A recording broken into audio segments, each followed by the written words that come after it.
شرتم لەگەڵ خوای گەورە کرد بۆ گەبە و جلانەشەوە بسمە بەجلی کوردی و جلی زل بە ئاڵای کوردستان ئاڵای کوردستان ئەمڕۆ یەکەم وەجبەی حاجانی دەڤەری ڕاپەڕین بەرەو ماڵی خودا بەڕێ دەکەون ئێستا لێرە لە ڕانێک کۆبوونەتەوە و دەیانەوێ هەنگاو بنێن بۆ ئەوەی بڕۆن بۆ مەکە و مەدینە. خاڵە گیان سڵاو لێبی خوا لێت قبوڵ کە ئینشاڵڵا سەلامەت بیا خۆ پێمان بڵێ چ هەستێکت هەیە ئەمڕۆ کە دەڕۆ بۆ ماڵی خوا دوعای چی بۆ خەڵک دەکەی بۆ خۆ هەموو دوعای بۆ مسلمانان دەکەم ئەوەندەم هەستێکی خۆشە هەیە ئەوەندەم هەستێکی خۆشە هەیە دەڵی لاشی خۆ بگۆڵن بۆ باشە پێم بڵێ چەند ساڵ دەبوو ناوی خۆت نووسی بوو بە فەرحان 20 ساڵ دەبێ خۆم نووسیوە بە لە مزگەوتێ گەورم خۆ نووسی لەو قافی گشتکەم خۆ نووسی لەو قافی گەورم خۆ نووسی ساڵی 2017 خۆ نووسی پاریشم خۆ نووسی بەڵام لێ نەگەڕام من بنووسم منداڵم نووسین ئەی منداڵیان کوتم آخر من خۆ دەنویسمەوە کتینەوە وەڵی تو دێتەوە نێو 2017 تا پارە داوە و دێتەوە بەڵام جا نێوم هاتەوە یارەبی خوای لێت قبوڵ کە بە قسمەت کە لەگەڵ چێت لەگەڵە بەتەنیایی وەڵا منداڵمان لەگەڵدانە منداڵی خۆمان لەگەڵدانە ئینشاڵڵا خوا لێتان قبوڵ کە عاجب سێریشی نوانەکە باشە پێم بڵێ کەس داوای دوعایەکی تایبەتی لێ کردووی بۆی بکەی یان چ لە خەیاڵدا بۆ زۆر کەس دوعا تایبەت لە بۆ هەموو مسلمانان دەکەم هەچی مسلمانە ئینشاڵڵا دوعای لێ بۆ دەکەم هەچی مسلمانە چ شتێکیان پێسپاردووی لەوێ دوعایان بۆ بکەی کەسە بۆ تایبەت وەڵی هیچیان پێ نەسپاردم لەوە هەندێ ئەوەشیان پێ نەسپارم بەس دوعاکیان دوعان لێ بۆ بکەن دوعا بە هەموو مسلمانان دەکەم ئینشاڵڵا خوا لێتان قبوڵ کا و بەڵێکی خۆش و بە ساغ و سەلامەتی بچن و بێنەوە. کاک شێخ سڵاو لێبی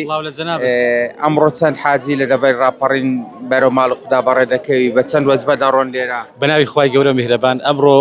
یەکەم کاروانی حاجیانمان لە دەبەری ڕاپەڕین بەڕێ دەکەون بە پشتیوانی خوای گەورە هەروەکو ئێستا دەیبینن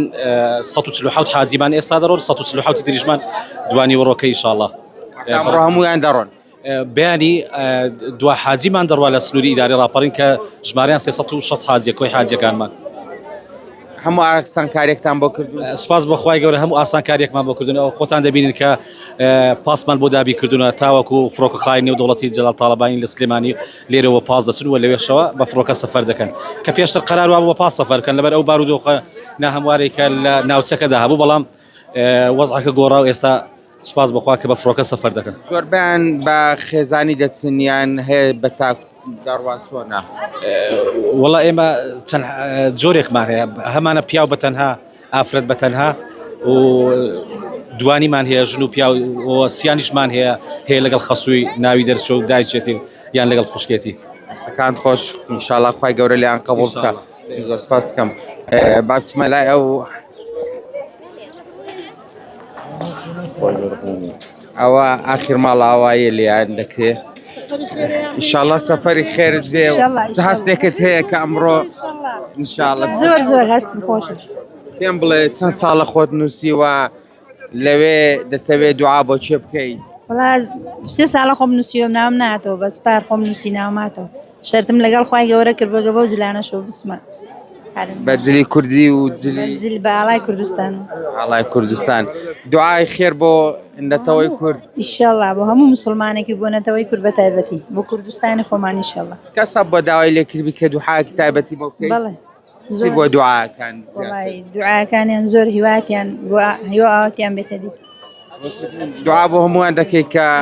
وەکو تۆ ناویان بێتەوە هەموو خەڵکێکی دەکەم بۆ هەموو مسلمانێکی ئینشاڵڵا هەموو مسلمان هەموو کورد سەرکەوێ ئینشاڵڵا ئینشاڵڵا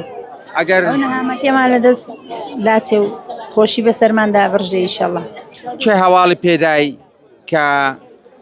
ناوت هاتۆتەوە داکەم خەونم پێوەدا داکت ماوە نەماوە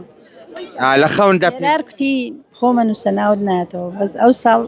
ئەو شەوەی بۆ بەیانی ناو داهاتنەوە چوینە ئەمرێ بەیەکەوە بەیانی ناوم هاتووە دواتە ئەو هەواڵی پێدای ئینشاڵڵا خوای گەورە لێتان قبوڵ کا و خوای هەراسانتان بۆ بکە بکانێتەوە ئینشاڵڵا دوعای بۆ هەموو کەس دەکەین ئینشاڵڵا ئەگەر هیوا ئاواتیان بێنە دی دەستەکانت خۆش بێ خوا لێتان قبوڵ کا یا ڕەبی بەڵێ ئەمە یەکەم وەجبەی حاجیانی دەبەری ڕاپەڕینە کەمێکی دیکە بەڕێ دەکەون و بەرەو ماڵی خودای گەورە دەڕۆن